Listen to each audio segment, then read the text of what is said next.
Okay, welcome back. We are going to continue our study of geometric algebra through the use of this paper. And where we left off last time, we were attacking the subject of multivectors. And we had done mostly this, well, we had basically done 3.3. I don't think we've really dug into their version of 3.1 yet. So what we will do is we will begin today with a few errata. I think that's going to be a habit here, just a few small errata, and then we will review and proceed. So let's begin. And the first errata comes from my discussion of these common notations, right? And I put in this commutator bracket here, and that is, by the way, supposed to have meant a literal commutator bracket. So that is supposed to be AB minus BA. It's not notation for something else, but there is supposed to be A over 2 there. And it is literally true that it's worth pointing out that if you do this calculation, AB minus BA, you'll discover that everything except the grade 2 stuff drops out.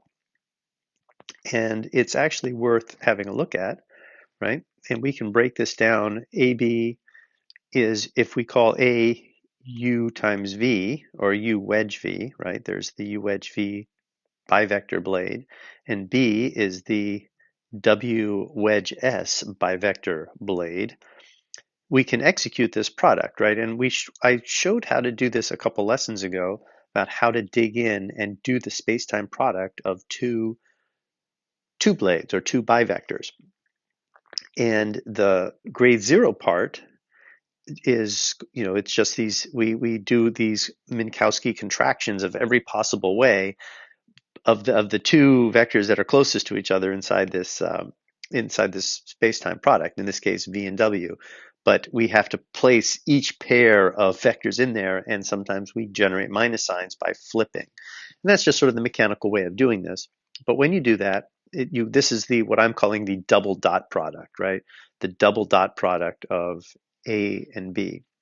And you get V dot W, U dot S minus U dot W, V dot S. And there's this minus sign in here, but this is a real number. So this ends up being the grade 0 part of AB. By the way, the grade 0 part of things, sometimes they just ignore the 0.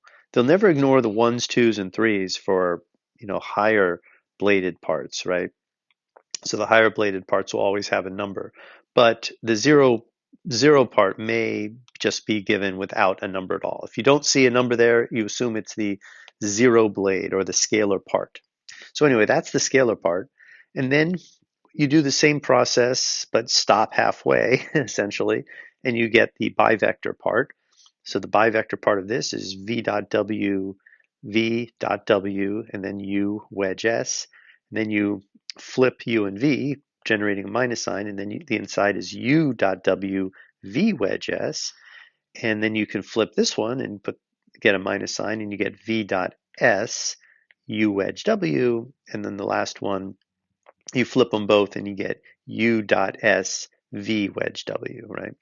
And that's the grade 2 part. So this is the grade 2 part of AB. And then the grade 4 part, because remember you go up in increments of 2.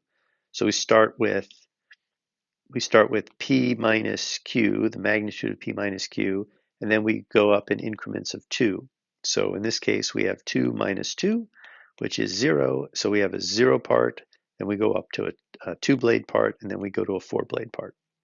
And the 4-blade part is really simple. It's just U wedge V, W wedge S. Now, if we do this in reverse, right? If we do this in reverse, we get W wedge S, space-time product, U wedge V. And if you do this calculation, first of all, this part here, right? S dot U, W dot V minus W dot U, S dot V.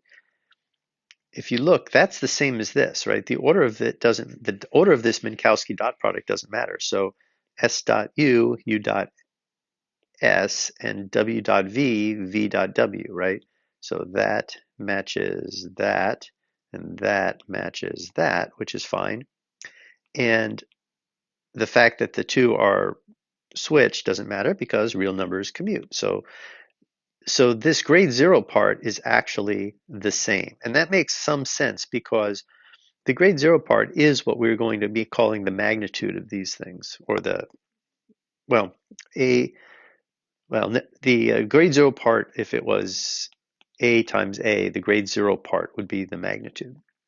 Anyway, uh, so those two are the same. Turns out these two, the grade 2 part, the grade 2 part is off by a minus sign, because what you'll see is we have S, we have, let's see, um, this one here is V, the first term of the grade 2 part for AB is V dot W U wedge S. And here we have V dot W S wedge U. So this is equal to minus V dot W U wedge S, right? Where we flip everything around, but flipping around the dot product doesn't matter. Flipping around the wedge product generates this sign. So this term, so this term here and this term here are off by a sign. And then the last term, the wedge product term, the grade 4 part, this grade 4 part here, in order to see are we off or not, I have to look and I have to get W dot S on the far side here. So it's one flip, two flips, so the sign doesn't change there. And then and S has to flip twice, so the sign doesn't change. So this part and this part are actually the same. In other words, I can just write this part here equals uh, U wedge V wedge W wedge S. Those are the same. So the point being, when we take these two and subtract AB minus BA, the scalar parts are the same and the quad vector part is the same. So those go away. So all that's left is twice the grade 2 part, twice the grade 2 part. So we pull the 2 underneath, and that's the 2 I forgot in the errata, right? That's this 2 right here. And what's left is just the bivector part of the product of A and B, right? Because we know that A times B, this is the bivector part. And when you subtract BA from AB, you get twice this bivector part. And ergo, this is a very neat way of writing just the bivector part, which is why this notation is one of the things chosen. It's a combination of an instruction of how to get the bivector part, as well as just simple nice notation that's familiar. Commutator. This is just a description of this is the bivector part with no instruction. This gives you a little bit of instruction, but you still kind of have to know the mechanical procedure that used here, right? The one that I taught a couple lessons ago. So this is my new favorite notation, right? Which is I should write down this notation, this version, A B over 2. I do like that, right? That equals this bivector part. But it turns out some authors actually like to create a new cross product form of this. And I have seen this in a few papers. Blew past it. But this cross, risky of being a little confused. Regular cross product from standard vector analysis. It shouldn't be, because A and B, A is an element of the second exterior power of M13, right? It's not a vector, it's a bivector. So again, using the language, this operator is overloaded, and you just what operator you're actually dealing with by looking at what it's operating on. If it's operating between two bivectors, it's defined this way. If it's operating between two, three-dimensional spatial vectors, right, from standard physics, well, then it operates, in the standard way of cross products do. So I'm not too alarmed by that usage, but they do like to simplify this. I prefer this notation because it literally tells you how to do it. So I don't think this is very useful at my stage of understanding of all this material. Okay, so that's the first errata. Let me look at the second one. The second one happened when I was sort of expounding on this beautiful notation where you basically are taking these bivectors, gamma 1, gamma 2, you're talking about the space-time product, and you realize, hey, if they're orthogonal, the space-time product is equal to the wedge product. So we can write down the wedge product just by writing down the two orthogonal vectors next to each other and applying the space-time product, as long as they're orthogonal. Oh, and I can even squeeze that down, and I don't have to write two gammas. I can write one gamma. I'm trying to be as few pen strokes as possible in this stuff. And kind of when I went down to that, I was demonstrating this for a trivector, and I showed gamma 0, gamma 1, gamma 2 is gamma 0, gamma 1 wedge gamma 2, because gamma 1, gamma 2, as I just showed, is this simple blade, this gamma 1, gamma 2 blade. And then I said, well, the scalar part of this is 0. We know this is going to be a scalar part and a trivector part, and the scalar part is 0. And I started writing down the scalar part. And if you notice, I got this backwards. I wrote gamma 2, gamma 0 dot gamma 2, gamma 1 minus gamma 0, gamma 1, gamma 2. But the formula is this. It's the space-time product of a vector with a bivector is a dot bc minus a dot cb, right? You're changing the sign of this first vector. And I actually was writing it that way, and I confused myself and I switched it. So this line here should read gamma 0 dot gamma 1 gamma 2 minus gamma 0 dot gamma 2 gamma 1.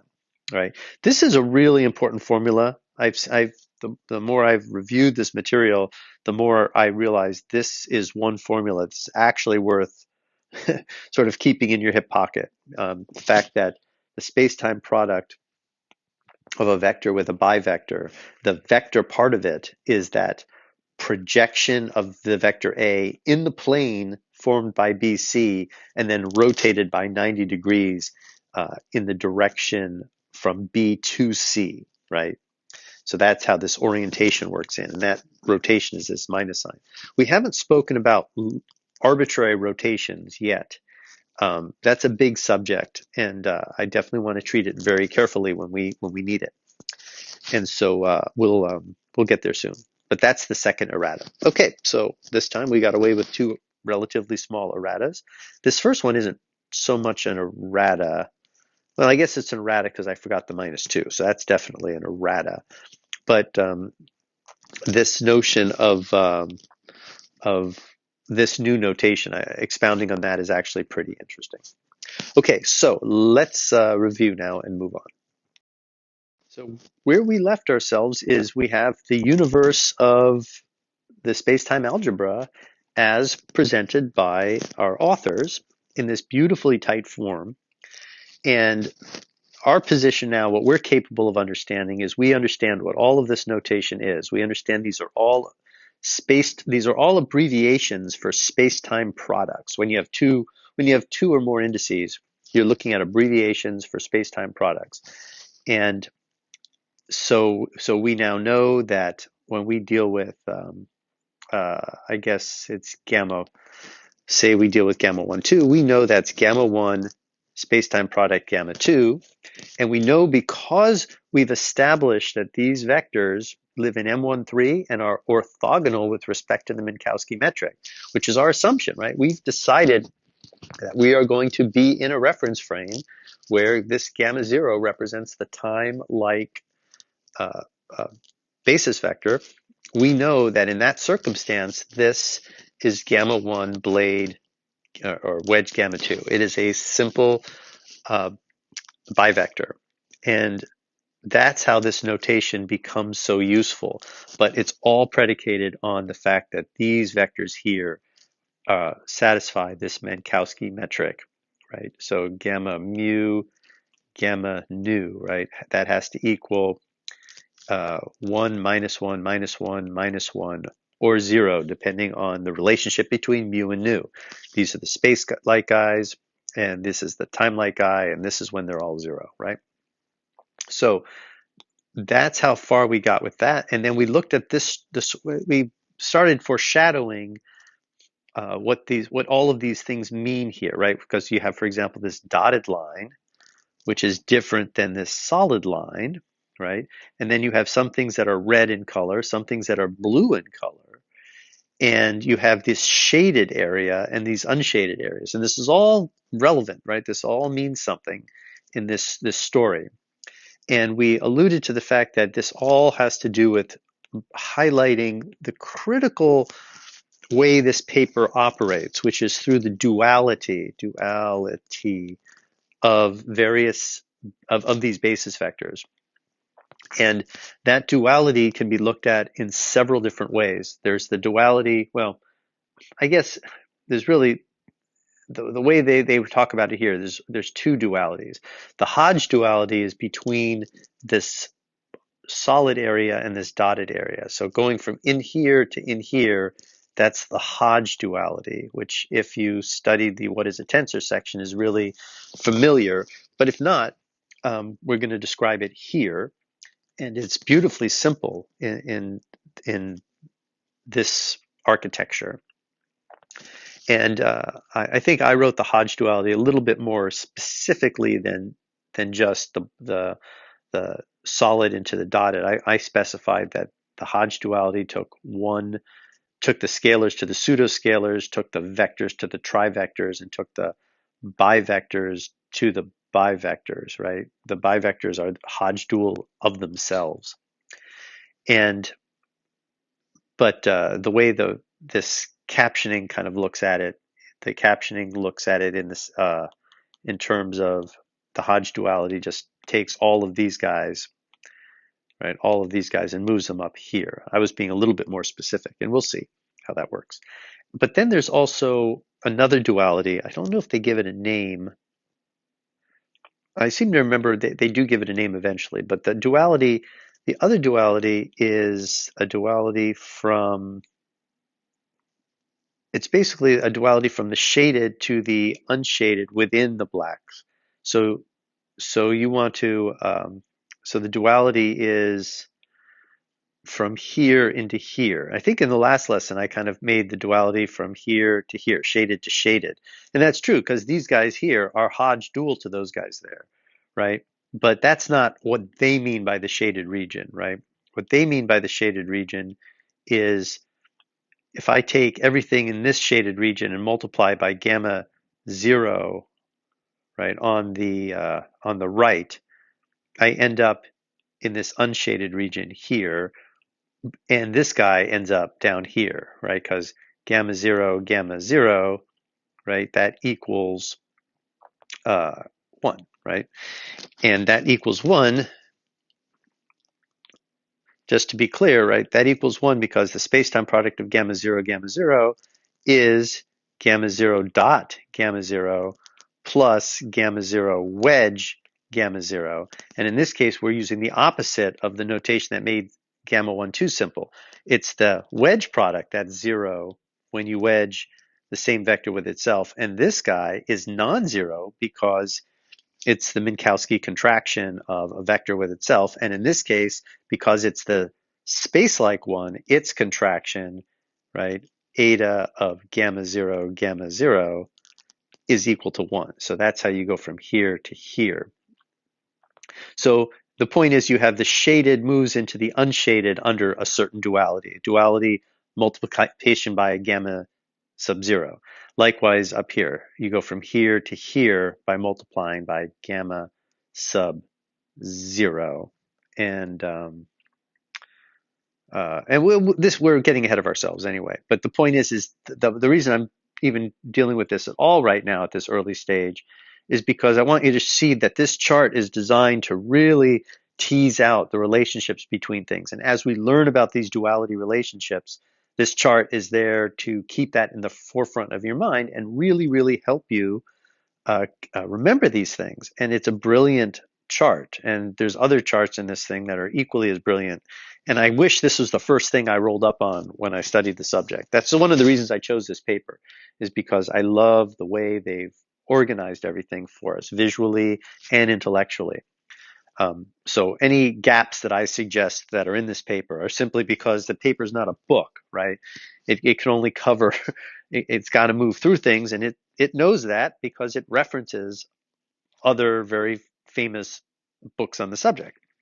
Okay, so that's where we stand right now. And now we can move on with reading the paper.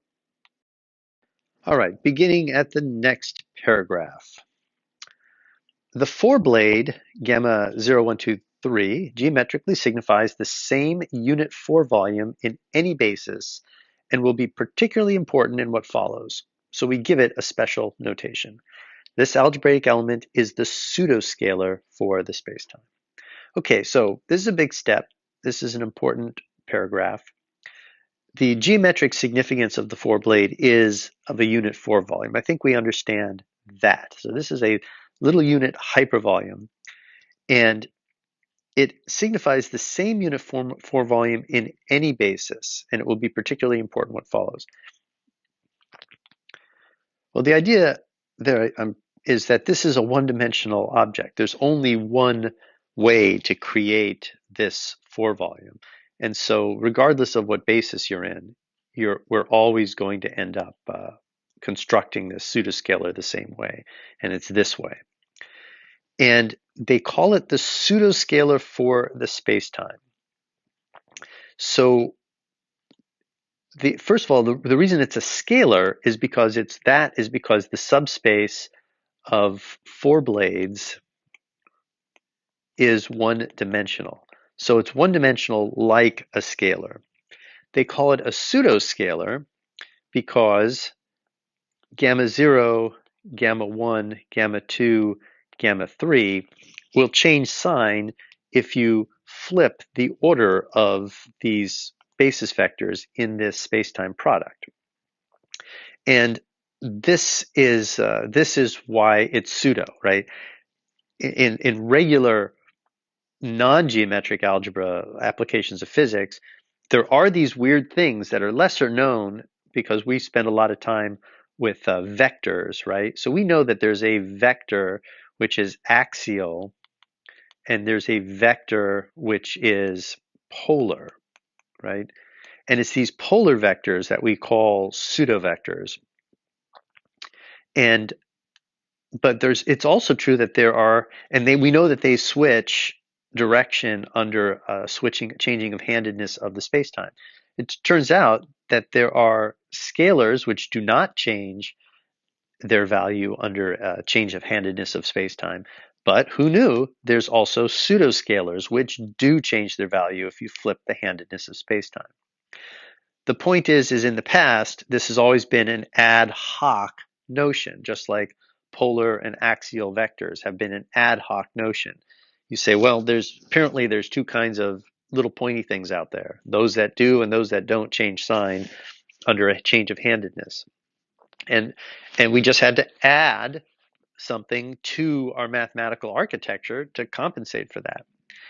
Now, what we're doing here is we no longer have to do that because we are creating an object that literally does change its sign when you flip the orientation of spacetime. And let's make sure that's really clear on how that works. Start with this notation, our compressed notation gamma 0123, and we realize right away we're going to blow it up in our minds at least. Step one of the blow up is to just show that it represents a space-time product in order of the 4 space-time basis vectors. Then we remember, of course, that we're dealing with vectors that are orthogonal according to the Minkowski metric. And this means all dot products between these things will disappear, except perhaps dot products between things in themselves. And ultimately, this completely cleans up to just this one 4-blade, right?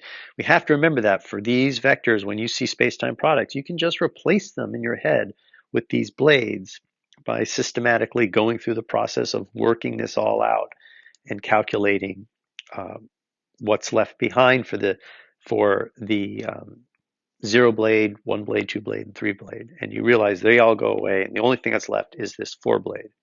And once you have that 4-blade, you quickly realize that so this now is the basis vector. This is now the basis vector for the gamma 4 subspace. I said gamma subspace, I meant the lambda sub 4 subspace. It's got one dimension, it's got one basis vector, and it's a real vector space, right? And this one basis vector is actually gamma 0, 1, 2, 3 now, right? We've compressed it in these two stages, right? We've compressed it. This is the obvious basis vector that we know. We've compressed it to this because we understand this property of these orthogonalities. And then we've compressed it to this because we are tired of writing too many gamma matrices. The only thing that matters is the order, and the order is preserved in the index. So because it's a one-dimensional object, any member of this vector space is some real number, A, times gamma 0, 1, 2, 3, right? And now the point is this is our pseudoscalar, whereas a member of lambda 0, m1, 3 is just a regular old real number, or it's a number b times the basis vector 1, right? So now we've got these two. We've got these scalars, and we've got these pseudoscalars. And the reason now, this is clearly part of our architecture, right? It's two separate kinds of numbers, and if we exchange, if we say, hey, I don't like my right-handed system, I want to change this to 3, 2. I want to flip, the orientation of those. So all of a sudden, I have now a left-handed system. Well, if I flip 3 and 2, well, then I've changed this I have to introduce this minus sign, because that's how wedge products work. So I have to introduce a minus sign everywhere. And so boom, a minus sign appears right here. And so when you flip these things, you get that minus sign automatically as part of the process of the flip. Of course, no minus sign appears here. And so that's why this is the reason I'm harping on this, is because this is an example, or probably the most prime example, of why geometric algebra really does have a claim to being the correct algebra, which is not to say a better algebra or a better bookkeeping method, but actually something that's correct.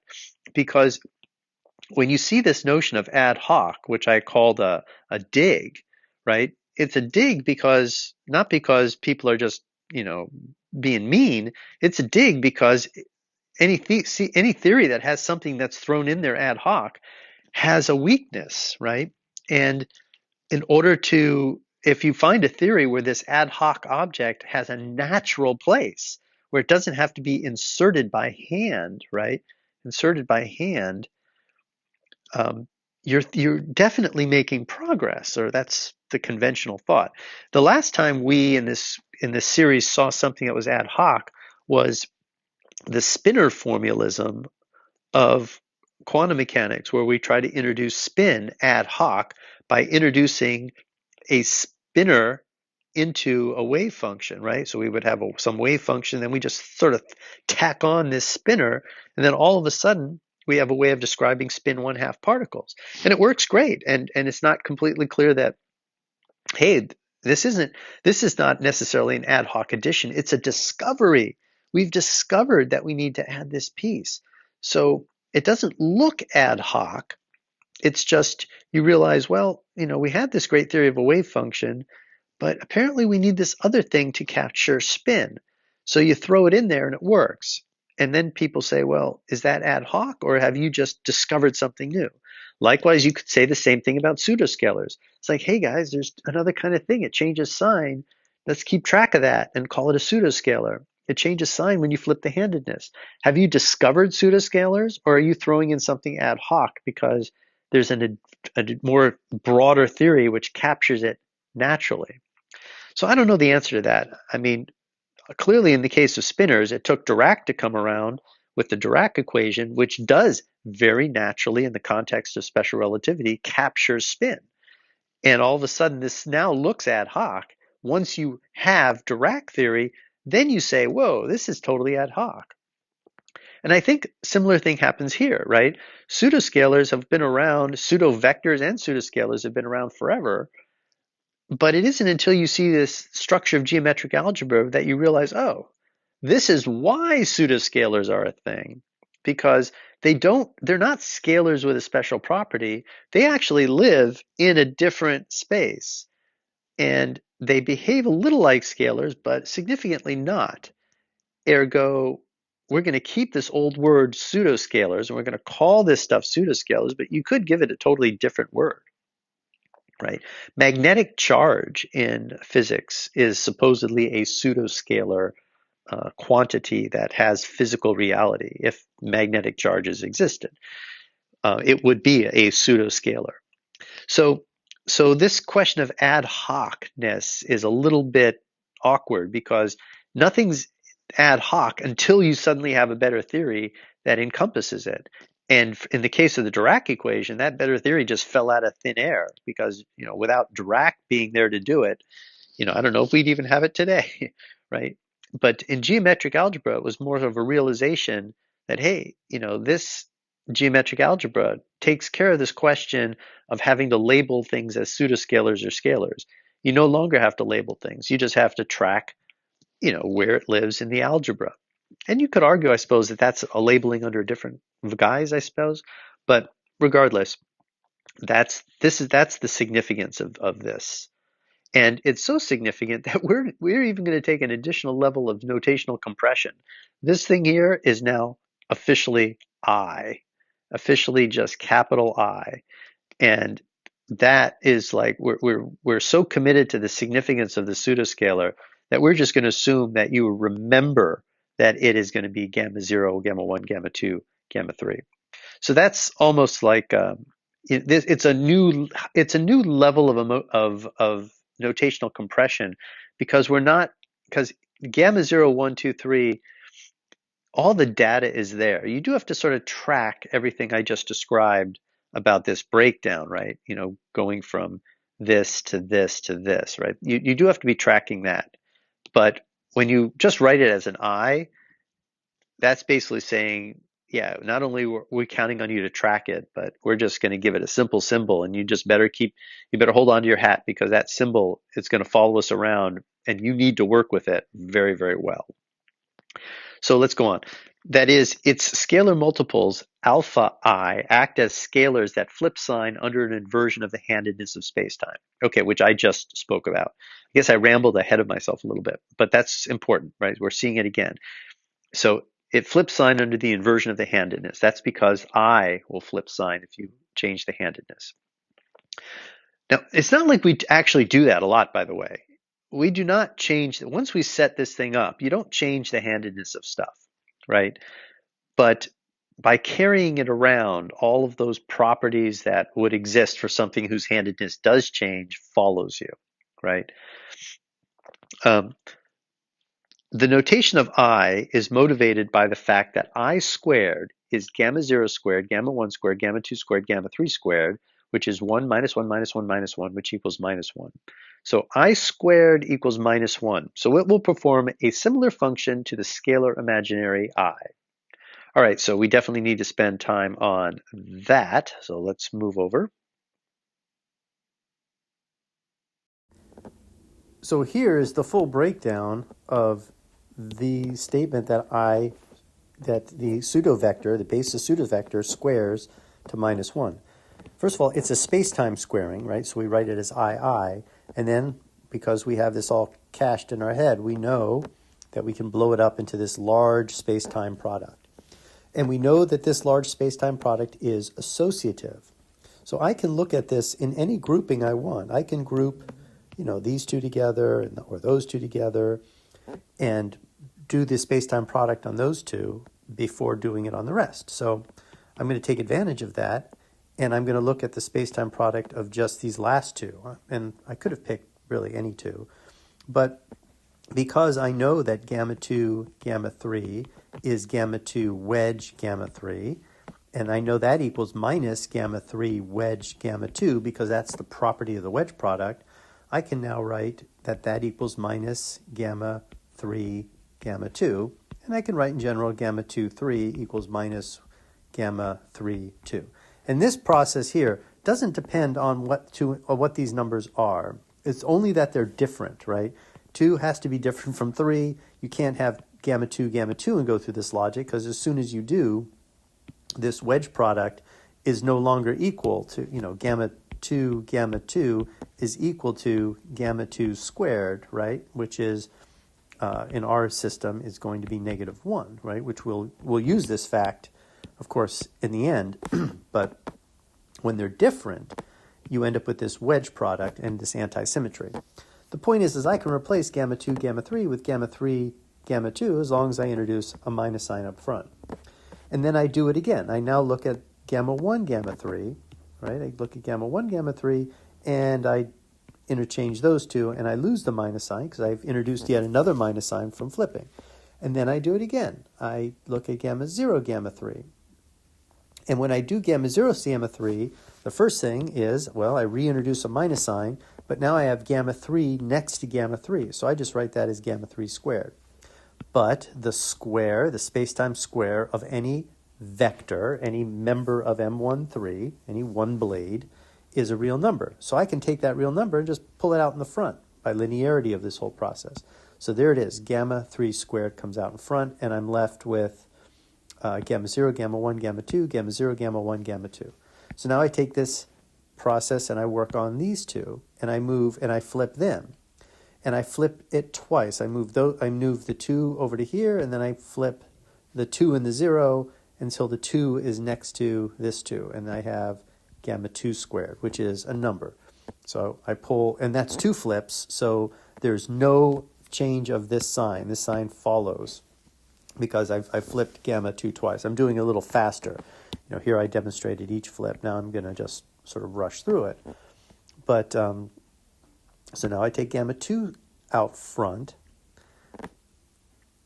and then I flip these. I flip 0 and 1, so I have 0 gamma 1 squared. So that flip is a single flip, so now I do lose my minus sign. It becomes a plus sign.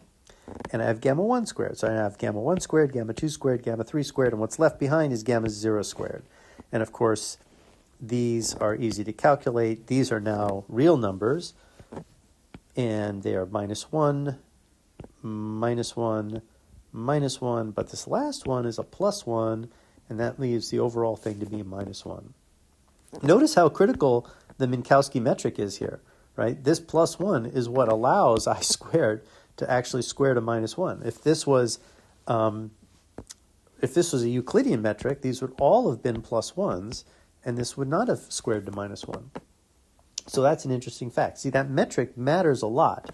The flipping matters, and the flipping depends on the dimensionality, right? I have 4 dimensions, so I have, basically, this is a string of 8 things. Well, if the dimensionality was, say, 5 or 11, the amount of flips that I would take in this process of minus signs switching to plus signs would be different. So the dimensionality of the space matters, but also the metric matters in deciding how I squared actually behaves. So that's interesting. And each dimensionality space is going to behave a little bit differently. And spaces of odd and even dimensionality are going to have certain similarities. But those similarities could be broken if you start changing the metric. Anyway, I just want to make it clear that this process of going from I squared is not quite as simple as the paper makes it look by just writing it this way. This is correct. They have gamma 2 at the far left. I had it at the far right. But at that point, these are all real numbers, so that doesn't matter. But then they say, okay, so we now know that the pseudoscalar squared is going to have this -1. So it will perform, the pseudoscalar will perform a similar function to the scalar imaginary I. So that remains to be seen, but clearly anything that squares to -1 is going to have the properties of the complex imaginary number, the imaginary number I from standard complex analysis. Indeed, the element I provides spacetime with an intrinsic complex structure without any ad hoc introduction of the scalar complex numbers. So what they're kind of saying is that anytime we've done physics, E and M in particular, you always see the imaginary number pop up in a variety of ways.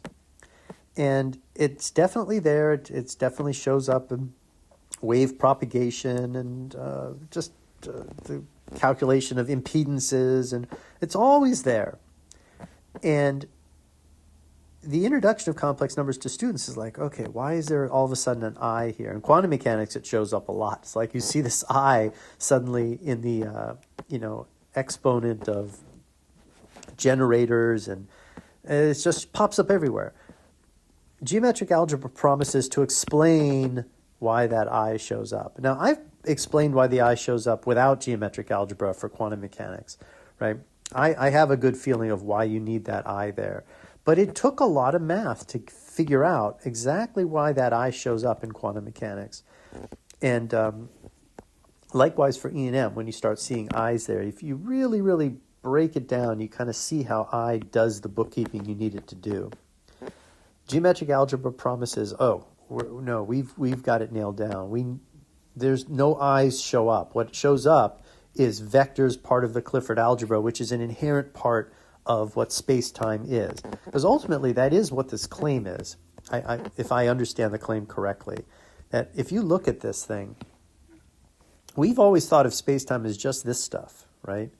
And it's saying, no, brother, you're wrong. Space-time is this whole thing. And this is sort of the part that we have good intuition of, because we perceive in 3 dimensions, and we can struggle to imagine time as a 4th dimension. So even this part, our brains can't really wrap around this stuff. This is all of normal special relativity.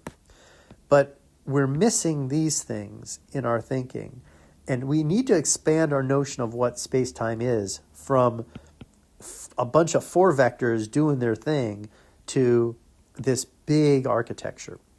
And once we do that, complex numbers, they live right there, or some of them do, right? And I say some of them because there's other things here that multiply to -1, right? Let me give you an example. Let's look at say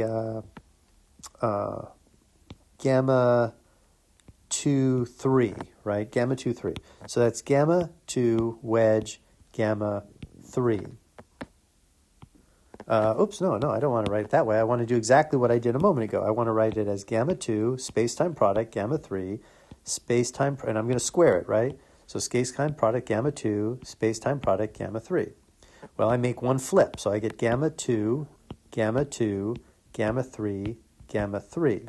Well, I get a minus sign for that flip. Gamma 2 squared is -1. Gamma 3 squared is -1. So I have -1 times -1, but then I have that sign, which is -1, so that equals -1. So this guy squares to -1. So the fact that this squares to -1 isn't unique, because I just showed you that this squares to -1. But what about this guy? Gamma 1, gamma 0, gamma 1, gamma 0. Well, I make one flip, so I get minus gamma 1 squared, gamma 0 squared, but now I'm in trouble. I get minus 1 times 1, which is 1. So this guy does not square to -1. And in fact, that's true for all 3 of these. Those 3 square to 1, and these 3 square to -1. But that's still significant, right? Because I found 3 new objects that square to -1. So there's 3. So if I want to replace I, the complex number I, I've got a choice. I can choose this, I could choose this, I could choose this, I could choose this, right? And so I have to figure out, well, when I shows up in classical E&M, which I is it, right? Which of these things are actually in there that is supposed to be the I? Because I have a bunch of choices to claim that any I you see in your classical physics, I have many choices to say, if I claim that I has geometrical significance beyond what is represented in classical E&M, I have to know which of these it is, right? So that's a challenge that this paper is going to have to deliver on.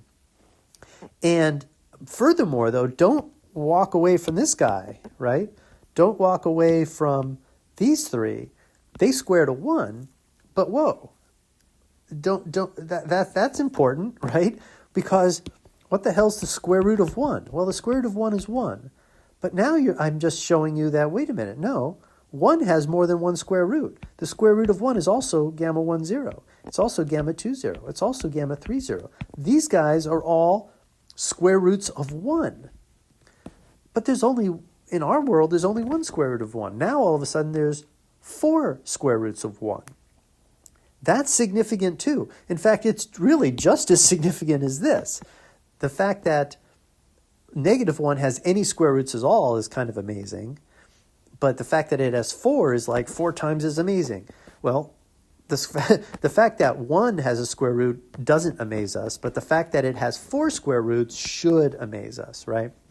Now, we do know that in complex numbers you have the square roots of unity, or you have the roots of unity. So the idea that unity would have a lot of different roots is not unfamiliar, but that's not the same thing as this, because when it comes to the square roots of unity, right, you have this complex number, and you realize, oh, there's 1, you have all of these different complex numbers that are different roots of the unity.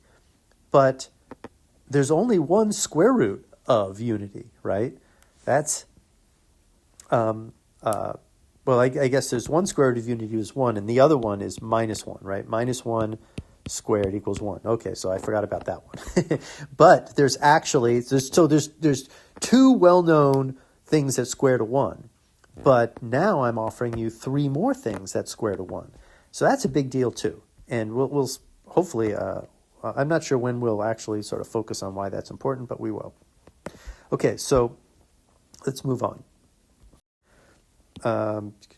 So we'll perform a similar, indeed, the element I provides spacetime with an intrinsic complex structure without any ad hoc introduction of the scalar complex numbers.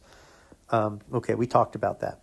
We will detail this complex structure in section 3.5.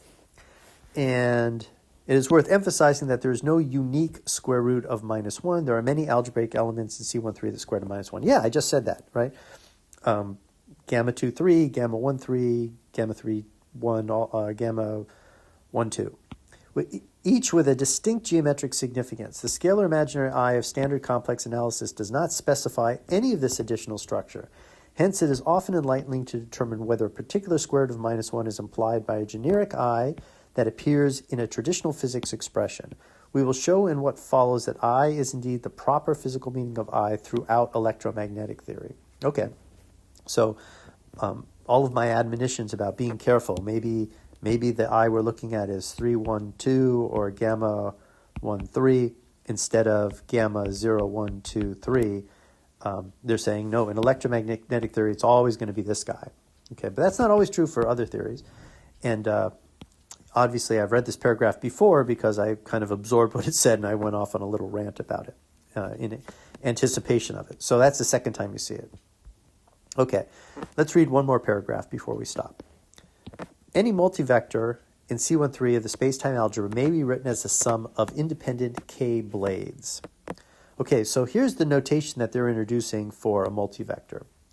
Basically, they're going to go with Greek letters for scalars, right? So those were real numbers right here. Just standard Roman italics letters for vectors. Bivectors are going to be capitalized boldface letters. Trivectors are going to be in this, I guess they give it a name. I just noticed that. Fracture letters. That will be trivectors, will be fracture. And now notice that they don't give a special symbol anymore for the pseudoscalar. What they do is they say, oh no, the pseudoscalar is going to be a real number, which we've decided is Greek, lowercase Greek, and we're going to slap on the I. So we're literally going to express pseudoscalars in component form. And remember, our vector spaces are all real. So the components are real, and then this is the basis vector, right? This I is the basis vector. So they're actually doing scalars, pseudoscalars in component form. But it is still true that this beta, the beta is not the pseudoscalar, right? The pseudoscalar is the whole thing. The beta is a real number. I is what makes it a pseudoscalar. It's a vector space, so beta is the component of the single basis vector. Just like alpha can be viewed not as a real number per se, but the bin of scalars that that fills the vector space lambda sub 0. And the basis vector is the number 1, right? And so we to be symmetric, you could write alpha 1 here for scalars and beta I for pseudoscalars, and that would provide a little symmetry. But they don't want to do that. They don't want to carry this 1 around, and I don't blame them. So, but that is what they're going with. So that's their notation for multivectors. Now, this notation, as this paper goes on, changes, right?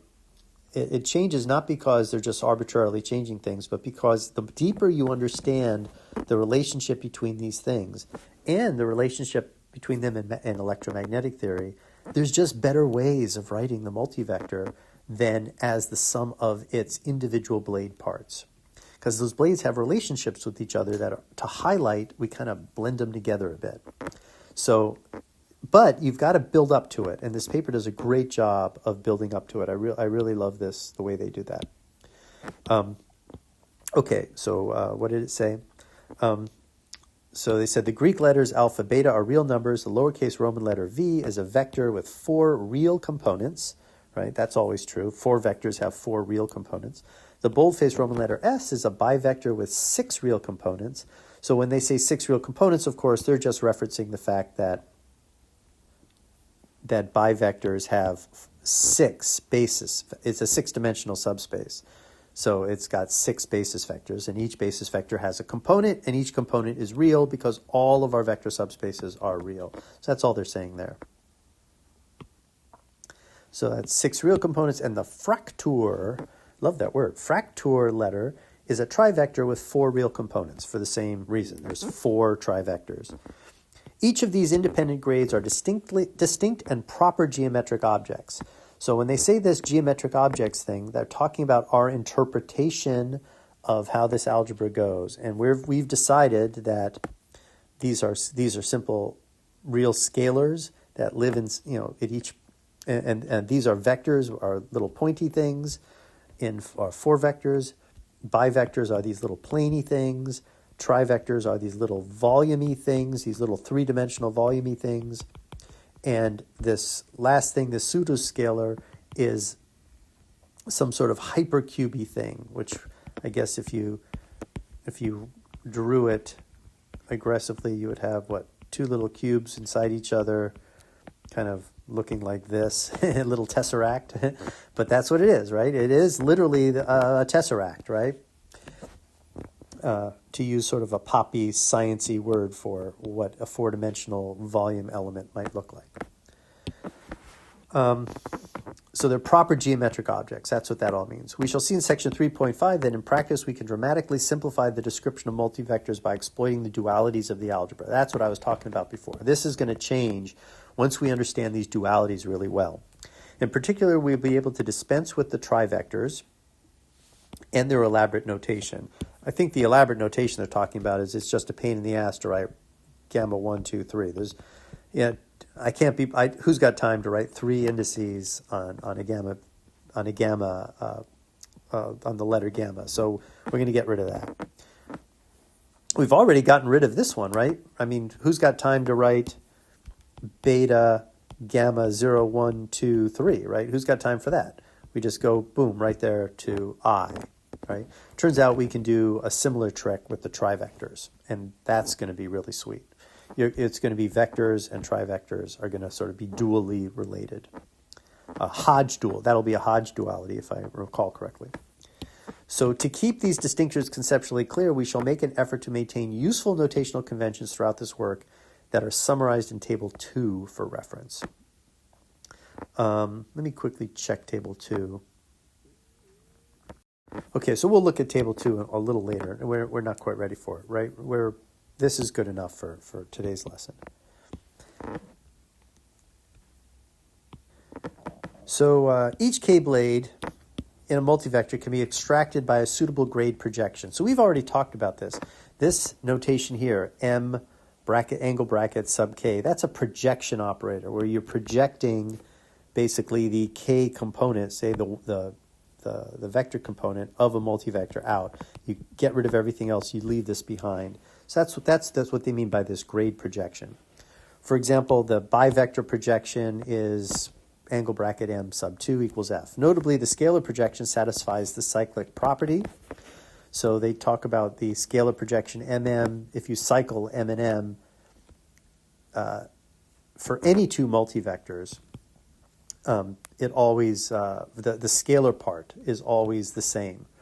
So, and that's cyclic means that this extends to M N O P 0 will always be, that's equal to P M N O, right? 0, right? As long as it's cyclic, you're good. So this is an algebraic trace operation. And I think I showed you how to do this calculation for bivectors. You're driving this whole thing down by using the Minkowski contraction ultimately to a single number. And that is what a trace does, right? A trace takes a matrix and it kind of grinds it down to a real number. This trace is entirely equivalent to the matrix trace operation, which can be verified by considering a Dirac matrix representation of the spacetime algebra that simulates the non-commutativity vector product using the standard matrix product. We will comment more on such a matrix representation 3.8, but we shall not require it. So here's where they actually say, okay, guys, these gamma matrices, these are the 4x4 Dirac matrices that we know about from the Dirac algebra, right? And this, well, I shouldn't say they are. These are our basis. God, this is terrible the way I've done this. This does not equal a matrix, all right? Let me say that this can be represented by a matrix if we like. And if we use the right matrices, then all of this gamma mu, gamma nu, all of the gamma mu, gamma nu properties, the properties of this space-time product, get mimicked by these matrices. So the matrix is a representation of the gamma matrices. But space-time algebra says, well, and that's a shame too, because these are a pain in the butt. These are really simple, right? It just so happens that Dirac discovered all this using the pain in the butt way.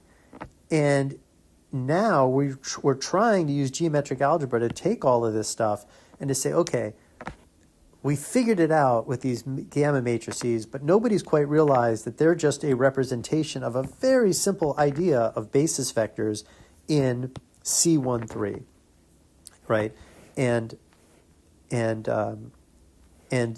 these kind of collapses of these of multivector products to their scalar form can be understood in the matrix version if you just take traces of these matrices, right? So they don't go into that very much. I don't recall them going into that a lot in this paper. But that is sort of the point of this whole thing, is to say we're going to do this all algebraically, not linear algebraically, right?